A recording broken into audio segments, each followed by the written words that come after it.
message. This is gonna be a quickie again. And I turned the comments off. Also to stay true to today's topic, which we're gonna be talking about the gatekeeper. So we're just gonna go with that gatekeeper kind of vibe right now. And also, I'm just kind of in a vibe this week where I'm in a flow, and there's some messages I do want to get out. So I am going live to get those messages out. I want to finish this series as it relates to spiral astromancy. I want to take y'all through the houses. I started this in August. And I started actually officially offering Beyond the Birth Chart readings earlier this year. So I've actually been on a deprogramming astrology, like a public deprogramming astrology journey this whole year, actually. Okay. And it's been a lot around this whole like ninth house gatekeeper energy, actually, which as you navigate yourself outside of the simulation, you are going to contend with the gatekeeper, not just the gatekeeper externally, but the gatekeeper within you. Okay. And we're going to touch on a bit of that today with this whole ninth house conversation. So get cozy. I have some tea that I just brewed. This is called Taiwanese water fairy. So I'm going to bring in some of that fairy type energy into this conversation just because, it's just been making me feel really light and happy. So fairy energy on deck. All right, y'all. So, and just for a note for my Patreon folks, thank you for bearing with me. I have a lot of content to upload on Patreon this week, but Patreon's being a little gatekeeper this week, true to our theme. So I got to catch the app when it allows me to download stuff. So anyways, and then I've been going on a whole other journey too. So it's just about aligning that timing, but subliminal article and meditation is coming very soon on Patreon, okay? And it's going to solidify the lives that I've already kind of been talking about this week. All right, so let's talk about ninth house and the gatekeeper. Okay, let's zoom out, right? Let's talk about what the ninth house is according to traditional Western astrology. And I deal with Western. I know there's a Vedic astrology, which I've dibbled and dabbled in, but I like the Western astrology for the deprogramming your birth chart because this is like your sim profile. I don't know if y'all play that game, The Sims. It is the most basic way to reduce you is through Western astrology. So I like to start there. Vedic astrology with the nakshatras and all that kind of stuff is very complex. That's not to say it's better though, to be honest. The Vedic astrology stuff deals a lot with karma, and I have found karma to be a supercomputer. It is a quantum computing mechanism to sort people's life outcomes out, and it's very much a gatekeeping mechanism. So, if you do dibble dabble into Vedic astrology, just know that it's very big on karma, okay? And it's a construct, or from what I've seen, all right? Now, I do want to note, because when I was looking through the last live I did, I know there was like a lot of road noises in the background, okay? And I just want y'all to know it's just where I'm located right now. I'm literally on the crossroads, okay? Speaking of gatekeeper energy, I'm on the crossroads, and it's not just any crossroads, it's a three-way crossroads with a bridge and a river, okay? So it's a crossroad on top of a crossroad on top of a crossroad, okay? So the energy is hype here. It is a very quiet town, but I'm at the crossroads, y'all. So it's weird. It's like, there's not really a lot of people here, but then there's a lot of activity, okay? So anyways, if you hear different noises and stuff like that, that's the energy we got going on. Just bring it into the gatekeeper energy, all right? Because the ninth house also has to deal with the crossroads, even though the crossroads a lot of times is more associated like with the cemetery or passing away and that sort of stuff. And that would kind of get more into the eighth house sort of stuff that I did a few days ago. but it's also ninth house. Okay, so let's talk about what Western astrology has to say about the ninth house. Okay, so ninth house rules over higher learning. It rules over religion, like religious institutions. So like the churches you go to, if you go to church on, I don't know, whether that's a Saturday or a Sunday or Wednesday, you know, whenever you go to church, or if you go to church, or if you have ever been to church. It also rules over travel. Okay, it rules over long distance travel, not just I'm going to the grocery store, but I'm traveling out of the country. I'm going on a plane. I'm going on a train. Okay. These are the things that the ninth house deals with. And there is an aspect of the ninth house which also deals with masonry, secret societies, that kind of stuff. It's not the full depiction. You have to go deeper into the house system to get a little bit more into that kind of energy, which we will be doing later on.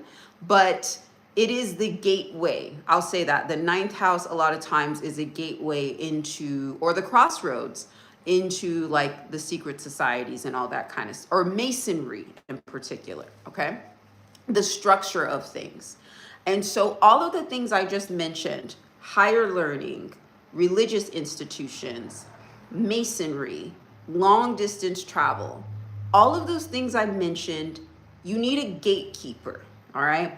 And also one thing to note, in Western astrology, the ninth house is ruled by Jupiter. Jupiter is interesting. He is, you know, wherever the planet Jupiter is in your birth chart, it's going to expand it.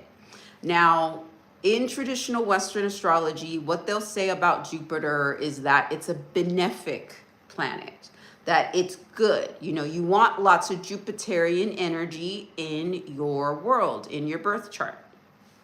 From my studies and from deprogramming astrology, and actually I have a lot of Jupiter in my chart as well. And a lot of the people that I work with who naturally gravitate towards me have a lot of Jupiter in their chart. And, you know, they have experienced the shadow side of Jupiter, as that's something I had to navigate and move through as well, is the shadow side of Jupiter, which is like, you might sometimes, like, this is a big energy harvesting type of planet. So for example, Jupiter in the 10th house. So there are folks that I work with who tend to have Jupiter in the 10th. That's a really big, like, destiny swap kind of energy. It's like your 10th house is like your career. Your 10th house is how you're perceived in the world.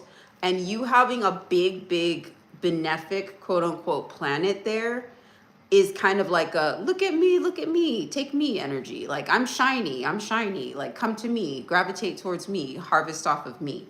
That's the shadow side of Jupiter. Okay, so people kind of want to talk more about Jupiter as being like luck, wealth, and expansion, but it depends upon the root access you have in the simulation. If you have a lot of Jupiterian influences and you were incarnated with not a lot of like root access in the simulation, then that stuff is going to get like harvested off of. Okay, so that's something to know about Jupiter, which rules over the 9th house, because really the shadow side of Jupiter is that it is a gatekeeper sort of energy. Also, you know, they say that Jupiter is a manifestation of is a manifestation of Zeus, okay?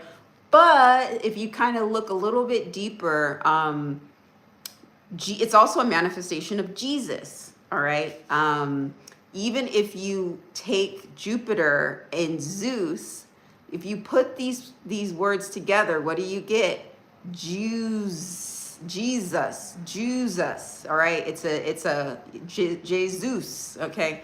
So if you take Jupiter from more of a Jesus sort of energy, now we're getting into more of an energy of a sacrifice type program too with Jupiter, all right? So these are some energies that you want to know about as you excavate your 9th house, okay? So what we're going to be discussing in today's live is the ways in which the 9th house has gatekeeper sort of energies that you'll need to navigate. So once again, a great way to just get started is to go on astro.com, get a free birth chart reading, just get the regular natal chart that's offered, okay, Placidus or whatever, or whole sign. There is a slightly bit of a different, like Placidus, if you do the Placidus natal chart reading, that's going to give you like your ultimate sim NPC profile.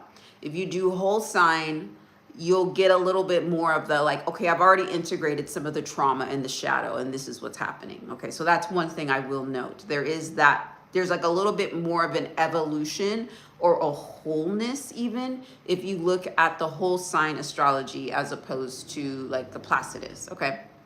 So that's something to note. But what you want to do is you want to look for lots of activity in your ninth house, okay? Because that is going to show the setting of things like higher learning, masonry, or like gatekeeping, as well as like your church influence, if how you've been influenced by church, and to a certain extent cults. But cults also is a little, it's like a ninth house energy. It's a mix. It's a mixture between the ninth and the 11th house. That was what I would say about cults. Because cults have a way of hyperdimensionally messing with your consciousness, which is more of an 11th house kind of energy, which we'll go into a little bit more depth. So a cult has a way of getting at you more in the astral, psychic kind of realms, and creating a hive network subconsciously. So there's an 11th house energy around the cults, but it starts in the ninth house. So you could even say that cults have like a 9/11 kind of energy. Okay. So let me kind of anchor some things in with the story. All right. So the ninth house energy has been coming up for me particularly heavy. I've always been somebody who's either had to get past gatekeepers, was a gatekeeper, got out of being a gatekeeper, gets pulled back into being a gatekeeper. It's like a vicious cycle.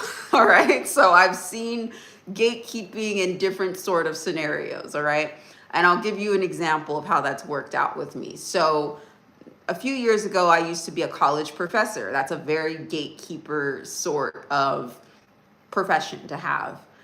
When I was studying in college, it was like a dream of mine to be a college professor. I thought like, if I could become a college professor, like that would be my dream come true. Like, and that's what I would just do for the rest of my life. So I was always like really big in academia, and I kind of saw academia. I got kind of fed that energy of like, okay, academia is going to save me, that sort of thing. I'm going to pull myself up by my bootstraps and study hard and all that. So I kind of was in that sort of energy. And so, but I did become a professor, and it was cool. I liked it. But then I got to a point where I got really bored with it, to be honest. I got very bored with academia. It was very confining. I was in a doctoral program. I ended up dropping out, not because it was too difficult. On the contrary, it was too easy a lot of times. And then I found I was frustrated with the whole dissertation sort of situation, where it's like you're supposed to like write hundreds of pages worth of a dissertation, and then like maybe your mom might read it or somebody might randomly read it in the library. And I was like, what? Like, no, I want to actually be a published author. So for some reason, I thought that me publishing my dissertation would bring me closer to that published author sort of stuff. But when I got into the doctoral program and all that kind of stuff, I realized it was the opposite. It's a very gate kept sort of thing. You have this whole thing around peer reviewed. Like, is what if your stuff isn't peer reviewed, then it's not valid. And so a lot of the stuff I was doing at the time, I was studying healing and like restorative justice and all that kind of stuff.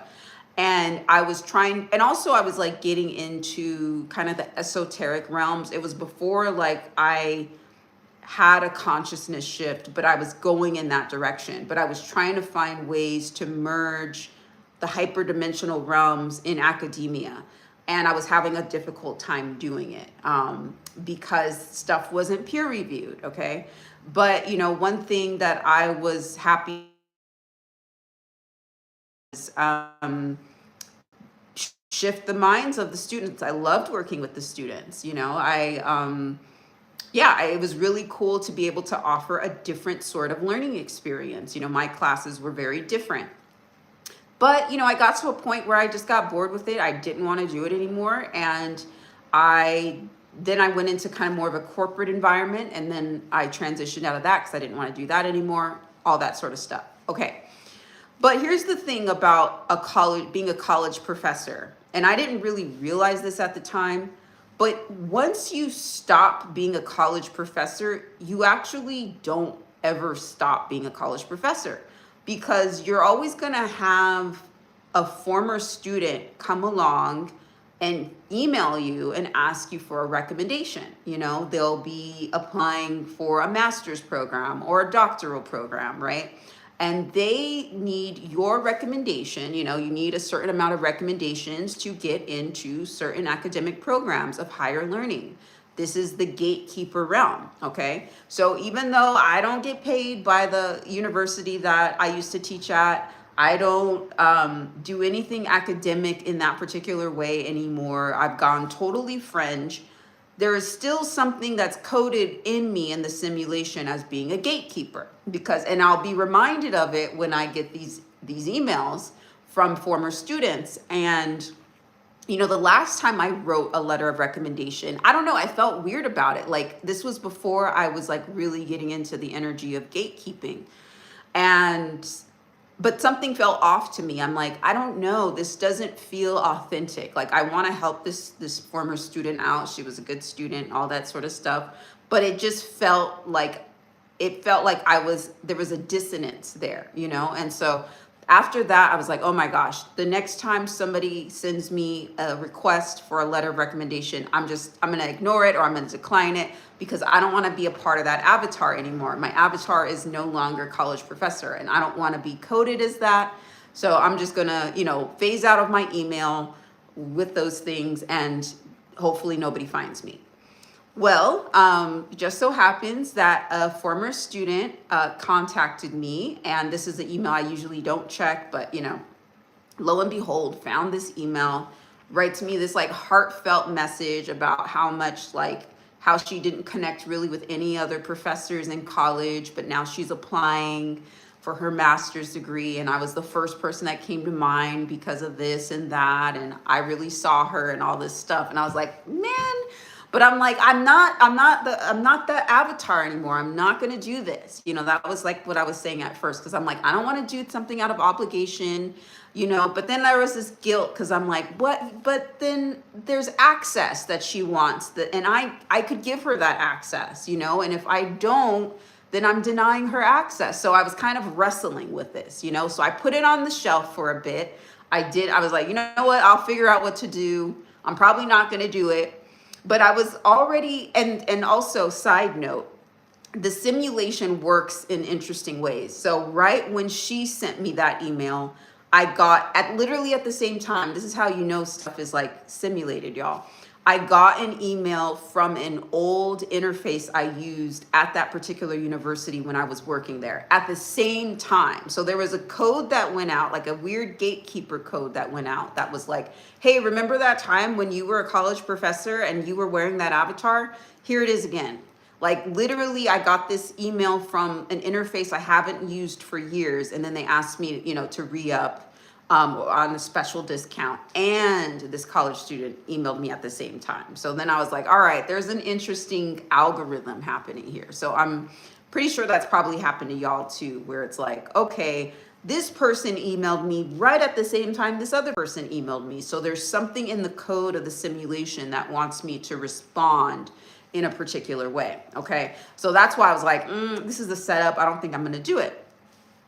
But I have been transcending a lot of these energies around having permission to do things. You do get to a point in the simulation where you're going to encounter the ninth house, and that is your gatekeeper house.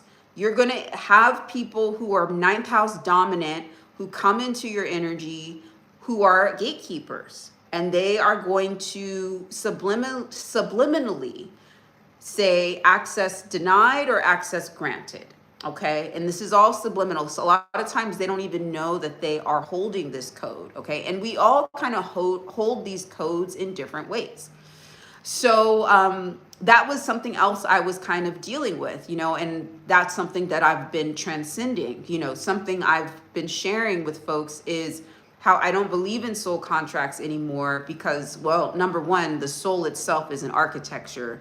Your soul, I mean, the soul is an architecture that the simulation places on you to also keep you in cycles of reincarnation once you pass away. So just so y'all know, if y'all are trying to save your souls and all that sort of stuff, like that's how soul harvesting happens. When they talk about soul cages and soul traps, like once you pass away, if you hold on to the architecture of the soul, then that is like the simulation's way of being like, hey, you consented. You have a soul, right? Okay, but the soul is ours. So yeah. But if you are like in that energy of traveling hyperdimensionally outside of the confines and the architecture of the simulation, you got to really look at the ninth house. Let me give y'all another example. Okay, I'm gonna get back to what I ended up doing with that former student. Okay, I came to a revelation through that. So on the 3D way, I could have just been like, oh no, the simulation's trying to set me up, and I could have been afraid of the code. But you get to a certain point where you can see the code as it is, but you can hack the meaning of what that code means to you, okay? But in order to do that, you need to get out of the gatekeeper program. Going from thinking you need permission for things, access for things, and number one, absorbing all gatekeeper archetypes. And then also making sure that any programs within the simulation, which is asking you for, to consent to asking for permission for things, that you collapse those things. Because if they're happening in the quote 3D in the simulation, best believe they're happening multidimensionally. So I mentioned that the ninth house also represents masonry. Well, what's one thing that Masons are called a lot of times? I don't know if y'all know this, but they're referred to as travelers. They are travelers. So they're builders, they're building structures, but they're also travelers. You can look at this in a way of maybe the Masons travel around the world, spreading ideology, spreading different architecture, or possibly they are multidimensional travelers. Maybe they have certain keys or access codes to be able to travel multidimensionally, okay?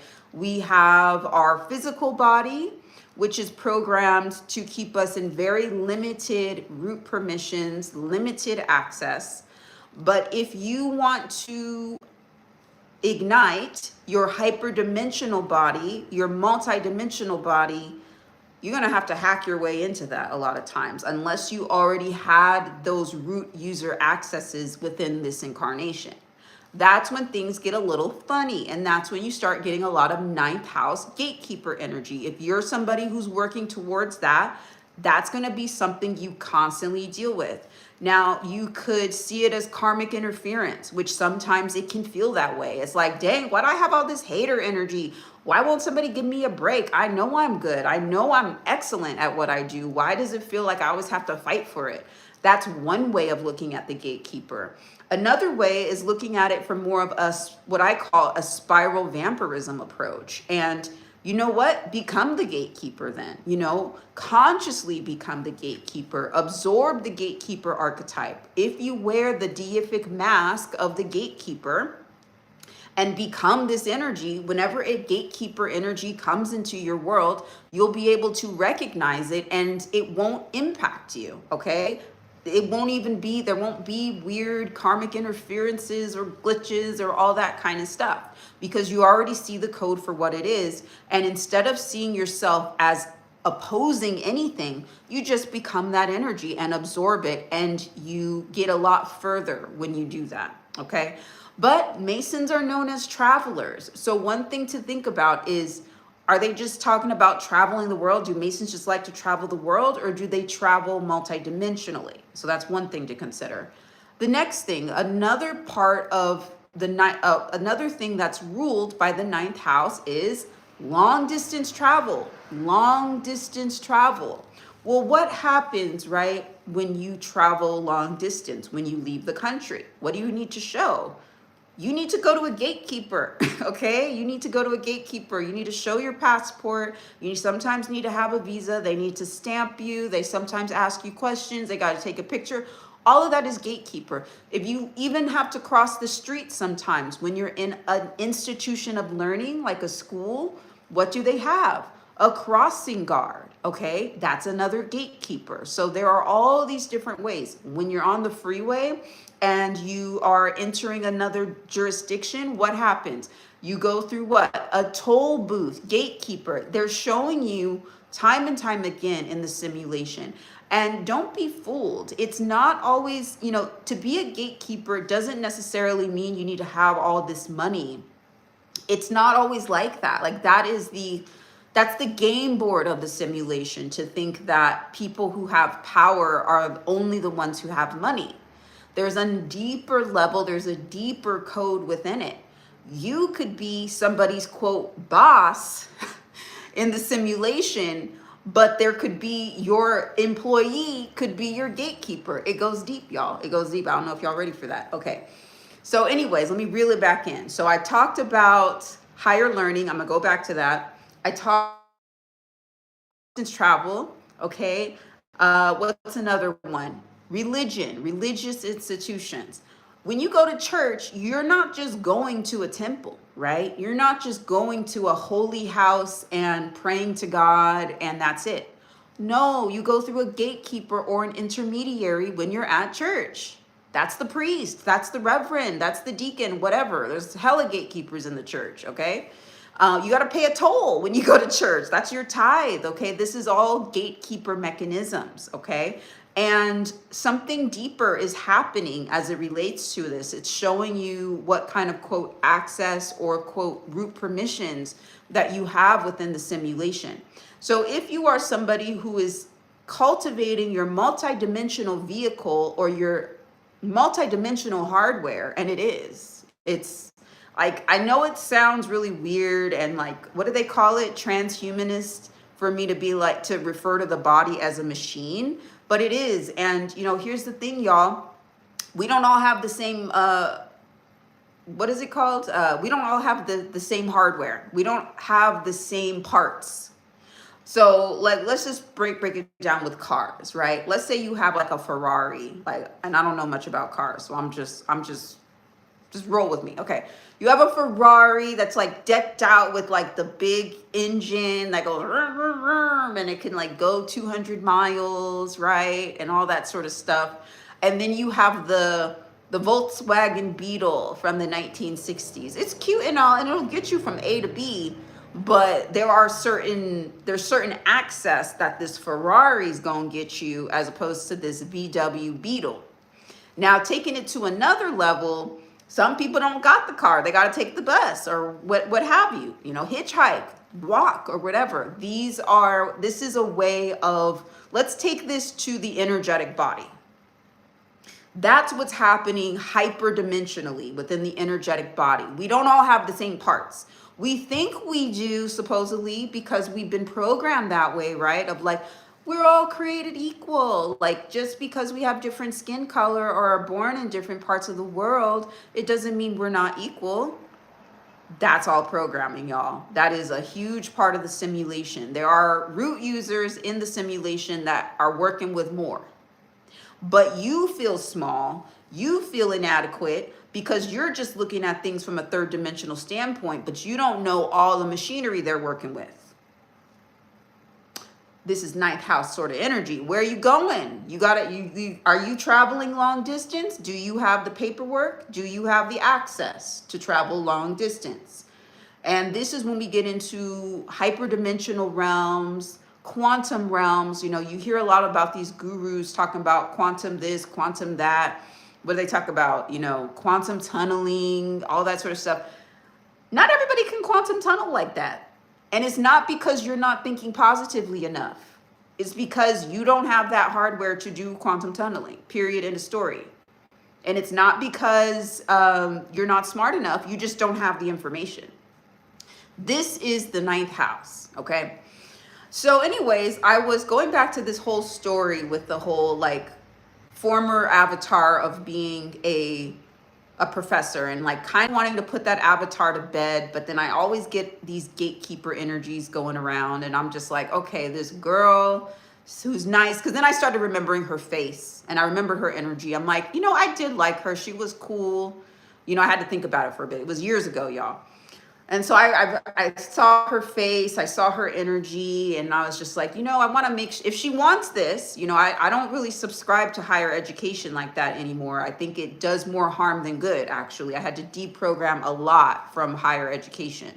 I was even like reading old journals that I was writing out of when I was a professor, and my brain, I could just see the black and white binary code in my brain on the pages. I was like, dang, I was lost. I was so happy that I'm not in that realm. But at the same time, I believe in full access. If you want access to something, you should be able to have it. There shouldn't be these like invisible barriers, So anyways, I started thinking about this girl's face and her energy. I was like, okay, if she wants to do this thing, she wants to progress in her life and take this path. And I thought about the times when I had asked people for recommendations and how happy it made me and how it was a door opening for me. It was, is the door closed or is the door opening? And it made me I started thinking about things multidimensionally, because I do keep getting pulled back into higher education. Even me being a doctoral school dropout, I was so ashamed for a while about dropping out of the doctoral program. I thought it was my biggest failure. I was like, I should have just hacked it out, as boring as it was. At least I would have had that doctoral thing or whatever, But then lo and behold, then I start doing keynotes for people who I was in the doctoral program with, doing keynotes with all, PhDs, that sort of thing. Like, keep getting pulled back into this ninth house energy. And I'm just like, there's something about this energy that I'm supposed to work with somehow. And I started thinking about things from more of a multidimensional approach. Like, if my recommendation opens the door for somebody in a particular field, what am I coding that person with energetically? And this was something I was doing, I think, more on a subconscious level, but I had an aha moment as I was deciding whether or not to give her the recommendation, which I decided to do. But that was, as somebody who does not ask for permission, as somebody who is a root user of her world, I get to code as being a gatekeeper, okay? If we're in a simulation where we gotta have gatekeepers, and if it just so happens that I'm coded as one in certain scenarios, well, then I can code whoever I open a door for to behave in a very specific way within the simulation, to be a statistical anomaly within the simulation. So this message now is specifically for people who have been gatekeepers. And y'all come to me. There are people who are on the margins. You are in corporate America. You are in academia. You are a therapist, okay? But there's more than what you are, teaching to the masses. That there is more, but, you're also somebody who's like, but I don't want to, I kind of like this status as well. There is a certain status that you have being in corporate America, being in academia, all right? Like, there is access that you have. Don't be ashamed of it, but really think about what kind of gatekeeper are you going to be? Now, there's a lot of gatekeepers out there that don't know they're gatekeepers. If you don't know you're one, you're an NPC. You're keeping things business as usual. You're karmic a lot of times because you're in that karmic program. You may not even know you're in a karmic program. You're just kind of being that chess piece moved on the game board. But if you wake up from that and you look at your positionality as you wake up and you're like, wow, I'm a gatekeeper. What kind of power can you bring? How can you create more statistical anomalies within the simulation. This is why they're so big on peer reviewing in academia, y'all, because it's a form of spell work. It's peer reviewing things is social media before there was social media. Because you know how, like, in social media, you're more valid as an influencer the more likes or the more shares you have. That's the same thing that peer reviewing is. Social media itself is a gatekeeper mechanism. And here I am talking about gatekeeping, utilizing a gatekeeper mechanism to do so. Okay. Actually, if you really want to look at the thought process behind social media, and also the thought process behind peer reviewing, you can look at the creation of the Torah and the Talmud, okay, in the Jewish mysticism. All right, it's actually really fascinating, and it's egregore creation at its finest. Okay, I'm not going to explain it here. I might actually go more in depth with it, but it is those two, well, they're not just two books, there's several volumes of text between those two things I just mentioned. But they create, the way that they were disseminated and shared was through a peer review egregoric mechanism. Okay, so it's like they shared one text and then they simultaneously published a whole bunch of texts to discuss the one text that they shared. So it's like them doing peer reviewing of this religious text in real time and building a very large egregore as they're doing it. Because the more you can get somebody to talk about a thing, whether it's positive or negative, but just to swarm around this thing, this is what you create. This is when you create something called swarm intelligence, okay? This is the power of the ninth house.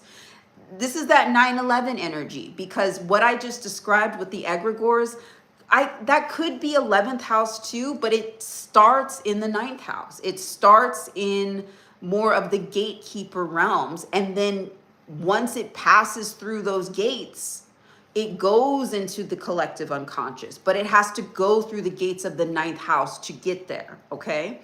So anyway, I decided to give this girl a recommendation because I'm like, you know what? Or she's not a girl, she's a woman at this point. I'm still thinking about her from years ago or whatever.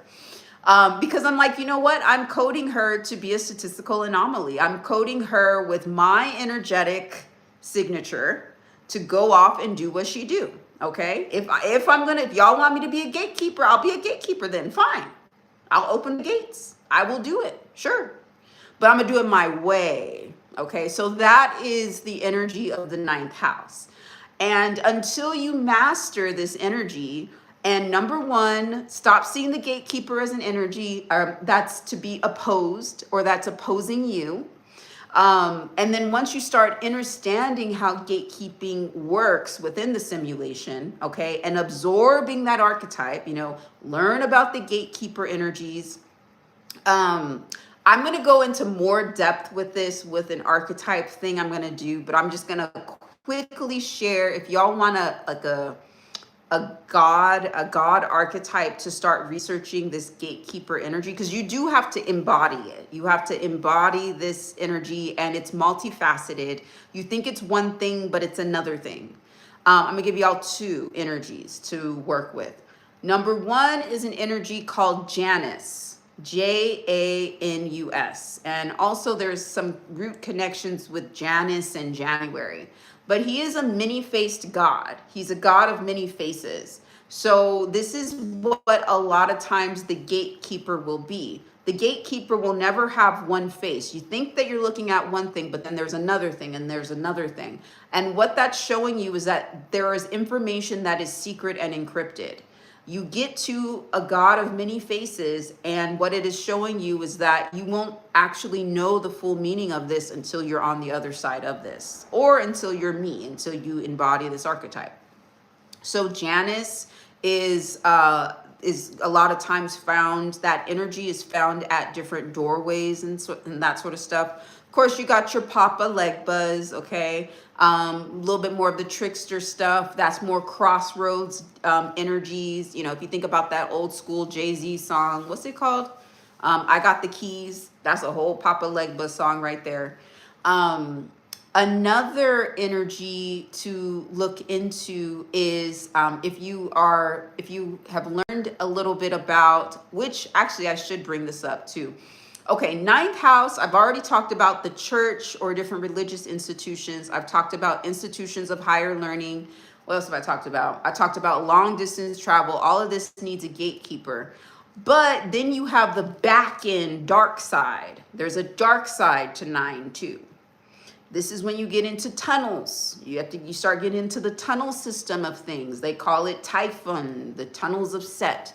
There's a lot of nine energy there, okay? That's the back end of stuff, okay? And a lot of root user type folks, they using that. And that's all I'm gonna say about that. I'm gonna put that, the rest of that's gonna go in the sacred leadership intensive that starts next month on Black Diamond. Okay, I'm not gonna, there's a lot of stuff that I'm starting to get into that I don't know if I could do it on YouTube. I'm gonna try to do as much as I can. Because I'm an artist first and foremost, and all of this is in the liminal space. It is neither real nor not real. Okay, so let me just say that and affirm that. That being said, you do get to certain energies where people just aren't talking about it. It's just not there, you know? And I like to dance on that line. A lot of my content is a statistical anomaly. You're not going to find it other places. You're not going to find people talking about what I'm talking about. And that's because I'm really not supposed to know about this stuff, actually. I was coded to not be a root user. I was coded to have very limited permissions in the simulation, but I've always been a statistical anomaly, and I've always been around gatekeepers and become a gatekeeper, been harmed by gatekeep, power back from gatekeepers. It's a whole cycle, and now coming to this full, you come to a full circle moment, or, I'm gonna say full spiral moment, and just say, like, you learn the deeper meaning of things. Nothing is your adversary. Your biggest adversary is literally holding the biggest jewel for you to remember about yourself. But you have to see beyond the coding of the simulation. There's a lot of encryptions or malware even, or viruses that will start getting set off in your simulation as you try to go beyond those gates or beyond the many-faced god of Janus. Okay. Like you try to get there, you try to go through, and that's when things will start popping off, and it'll look like, your life is turning, is going upside down, at that moment when you try to go through those gates with quote, without permission or this and that. But it is your role as a traveler, if you are a traveler, whether that's in the 3D and you like to travel the world, which I do. I've had to become my own gatekeeper with that. I used to travel and would always have weird freak accidents happen to me. Like I could write a book. The first part of my travels, 10 years ago, weird shit would always happen to me, And it would be literally like right when I got into the country too, like, dang, what happened? And then later on, I realized, like, oh, it's because I didn't have access, apparently. There was like a gatekeeper energy that I was contending with that I had no idea about. This is why I started the genetic path cutting stuff that I did, and created that oracle deck and all that sort of stuff, was because I was getting those energies really big. And so I had to master those energies and see what was around me in my simulation to do that. So I utilize this energy of being a traveler, because I do like to travel a lot, and I like to travel and have the best experiences. I don't believe that you need all this trauma and drama in your world. I believe you can see it. I see a lot of nightmare scenarios coming my way all the time, but being the root user that I am, I'm able to collapse those things before they manifest. Or even if something funky happens, I'm able to do a little dance with the timelines and all that sort of stuff, and with the grids now, because in order to, they call it ley line manipulation, or working, with the grids. And a lot of those people, who are working with these Typhonian energies, that's what they're doing. You got to go through the crossroads to do that. I'm not supposed to be able to know it, or I'm supposed to be afraid of it. Stuff's supposed to have already happened to me. But here I am, a statistical anomaly, talking to you about it right now, all for entertainment purposes only, okay? So these are certain ninth house energies. It can feel very, and it has a lot to do with the land too. So another ninth house energy to look into is the green man, the green man. And I love to bring in some kind of a Hollywood example, right? And I do it, y'all, to try to stay relatable, because the realms I go into and stuff. If I just talked about that, I don't think like people could fully relate. So I try to ground things in Hollywood, because I'm not going to talk about celebrities like that. I'm not really interested in all that. That's where I draw the line. But I'll talk about movies where celebrities played characters. I'll do that. Okay. So another example that I want to talk about as it relates to ninth house energy is the energy of the custodian. Okay, what is a custodian? A custodian is somebody who takes care of a place.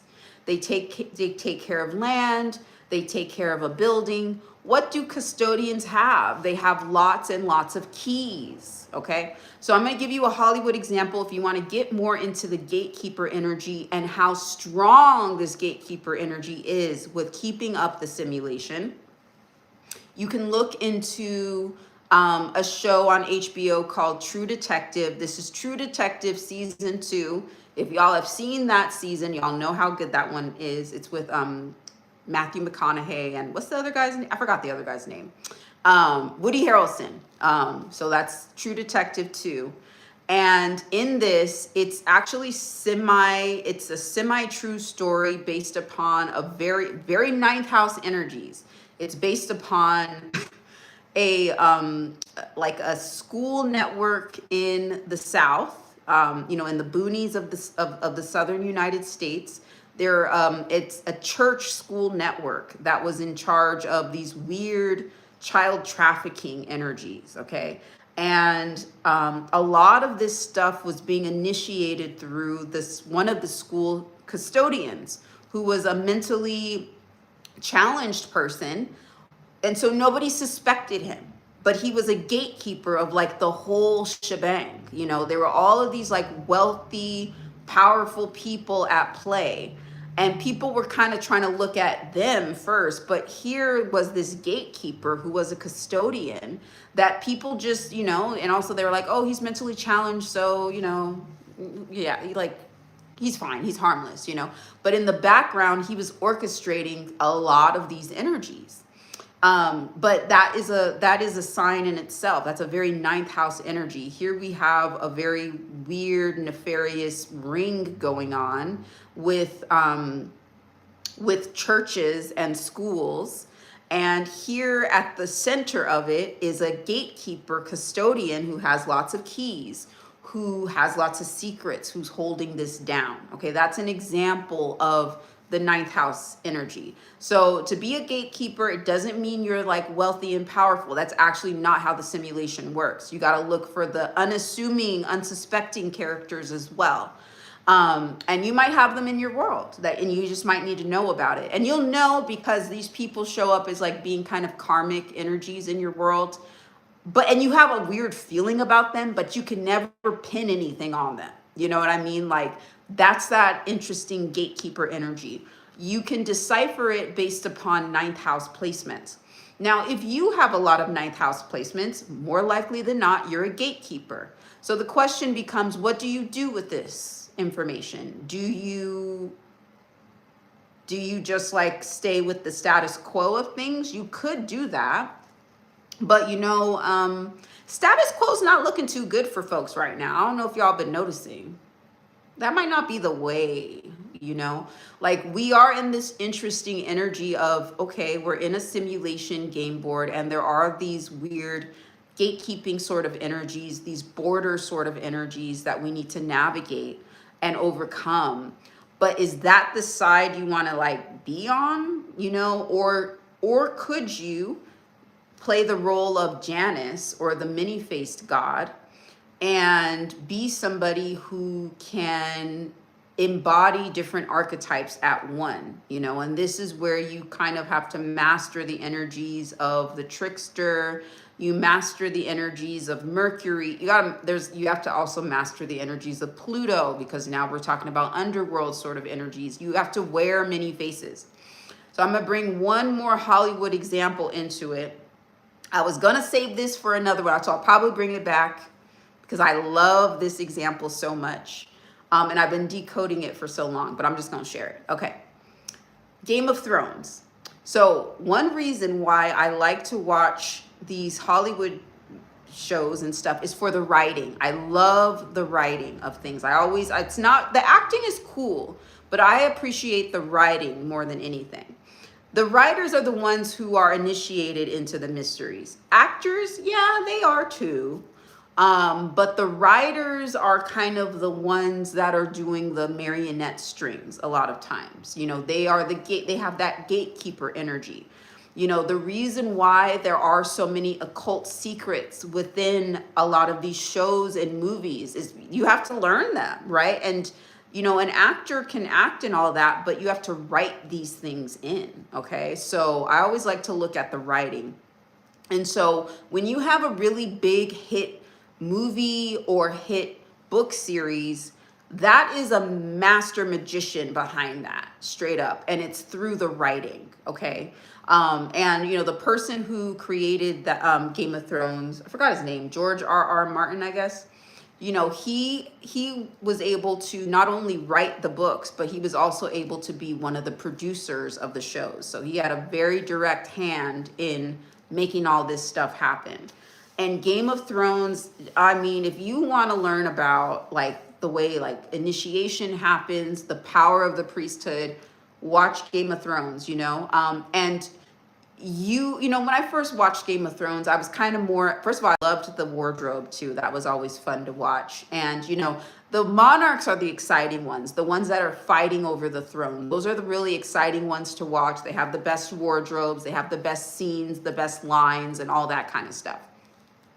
But really, if you look at Game of Thrones and you decode it, the ones, most of them, with the exception of Sansa Stark, who's a whole other energy, and I love her, but she's a different energy.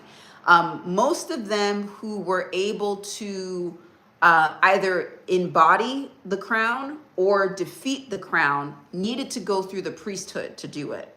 And you'll see it time and time again where there is this interesting dance that the priesthoods and the monarchies play with each other. And if you read between the lines in Game of Thrones, what you can see is, oh, the priests have all the power, okay? And you can even see that in, I think it was like season 6 with Cersei. You know, I love her. And she basically, you know, that whole energy got taken over by the priesthood, you know, and even though the priests looked like they didn't have money, they had no shoes and all that stuff, and they were known as being religious zealots, but the power of the priesthood is they were able to take over the crown, and basically it was the monarchs that had to ask permission from that priesthood, okay? But I want to focus today on the many-faced god that shows up in Game of Thrones and the evolution of the character Arya Stark, all right? I love her. She's probably my favorite. So Arya Stark is a good example of somebody who incarnated into the simulation with no root permissions, even though she was a part of a very prestigious household, right? So she had the money, she had the prestige. What happened to the Stark household? What happened to their, you know, to their house? They got completely raided, you know, their family got killed, they got taken off their throne, they got taken off all their power. So here's an example of somebody who gets all their root permissions taken away. If you've ever been in a situation where you felt powerless in your situation and it just seemed like tragedy after tragedy happened to you, this is an example of you in a simulated game and not having power to re-up any resources or supplies, get any weapons, all that sort of stuff. You're just completely at the mercy of somebody else. So that's how Arya Stark started at the beginning of the series as a child. But she was fierce, you know, so she had to experience being a street kid. She had to experience a lot of betrayal. And what kept her grounded during that time? She had to like channel her anger, she had to channel her rage, um, and she had to channel her will through that. And what did she do during that time? She kept a list. She created a list. So she grounded herself with a list. She wrote down the names of all the people that had wronged her. And she said that she was going to get exact revenge on all these people one day. And this list grounded her, okay? But she was powerless. She had no root permissions. In order to retrieve her power and actually succeed with her goal, she had to initiate in a priesthood. She ended up initiating in a death cult with a many-faced god. And basically, these trained assassins, what they would do is, well, I mean, she learned how to be an amazing fighter.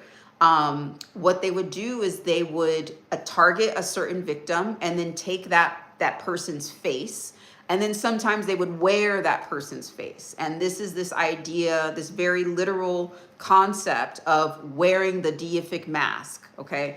If you want to learn more about this concept of wearing the deific mask, you can just look at Arya Stark's story in Game of Thrones. Even when she arrived at this priesthood, you know, because she wanted to train with them for a while, but they didn't just open the gates for her. They even show a whole scene that lasted for quite a while, where she had to stay days and days outside the gates.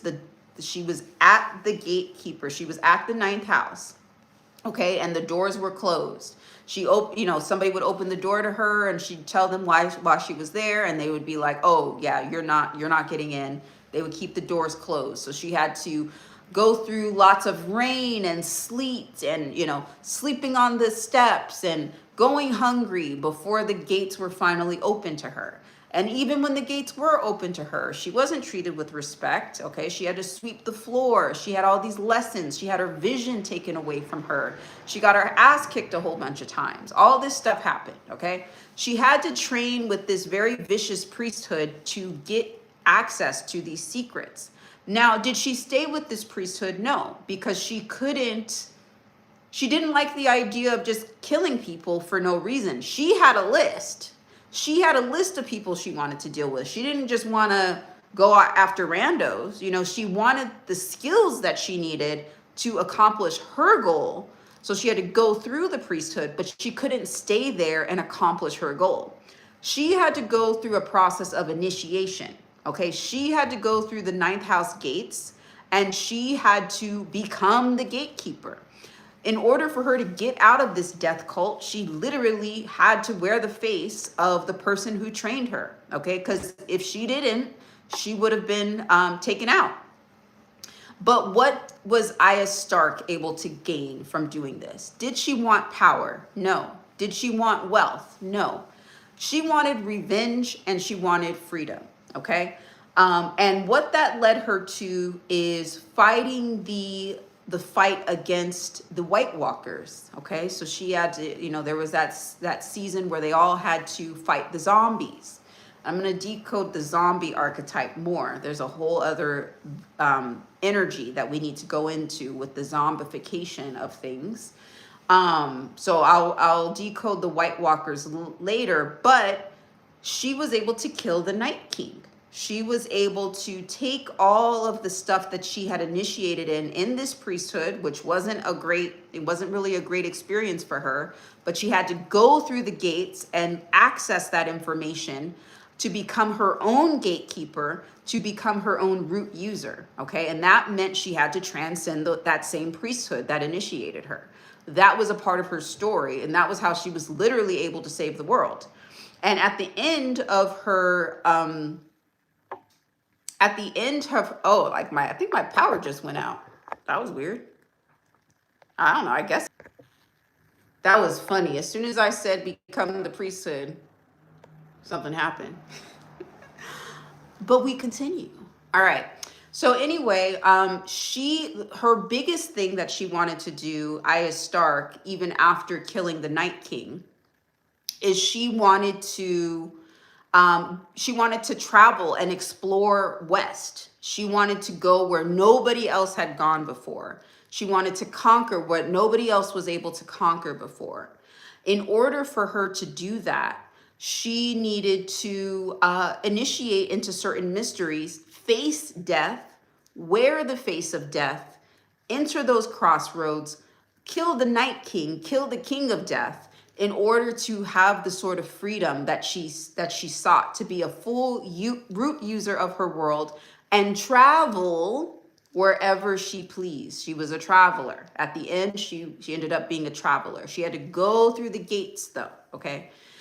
There's another Game of Thrones example that we could go into, but I'm not going to go into it right now. The three-eyed raven, Bran Stark, that's a whole other energy. But if you look at that, you know, he had to, yeah, I'm going to go into that later. But yeah, that is a little bit of the ninth house energy. So if you have a lot of ninth house placements, you're a gatekeeper. What are you doing with that? Are you oppressing people? Are you keeping people locked in the simulation? Are you being karmic? Ask yourself these things now. Ask yourself. Or are you wearing the energy of the many-faced god or goddess? Okay. Are you putting your energetic signature on the people that you open gates for to ensure that they are statistical anomalies? Okay. And that they are ensuring that the simulation widens its scope, widens its access. You have a responsibility. What you gonna do with it, though? That's my question to people who are ninth house dominant, okay? If you're encountering a lot of ninth house energy, if you find yourself time and time again around gurus, around academics, around cult leaders, all that sort of stuff, you know, they're always in your energy. That was my stuff. At some point, you're gonna have to learn from them. They're not your enemy. At some point, there's a reason they keep showing up in your energetic field. Okay, you need to master this energy and become the gatekeeper. Then you stop having the gatekeeper energy. It's nullified. Okay. But these are things that the ninth house teaches you. It can be a very harsh energy. It's the same thing too with the land as well. Connecting with the beyond the grid system of the simulation is a very ninth house sort of energy. You have to go underground for it. And this is when you get into the 999 sort of energy, the Typhonian, Setian, tunnels of Set sort of stuff that no one wants to talk about. But, you know, if you look at who's running things, that's their domain. So at some point you might need to master those energies too. We'll talk more about that later. But that's kind of where I'm going to end it. Okay. That's the ninth house. If you're interested in having a decode of your birth chart, if you're ready to go beyond your birth chart, then my information is below to schedule a beyond the birth chart reading with me. So tap in with that, check that out. And sending you lots of love until we meet again. Bye.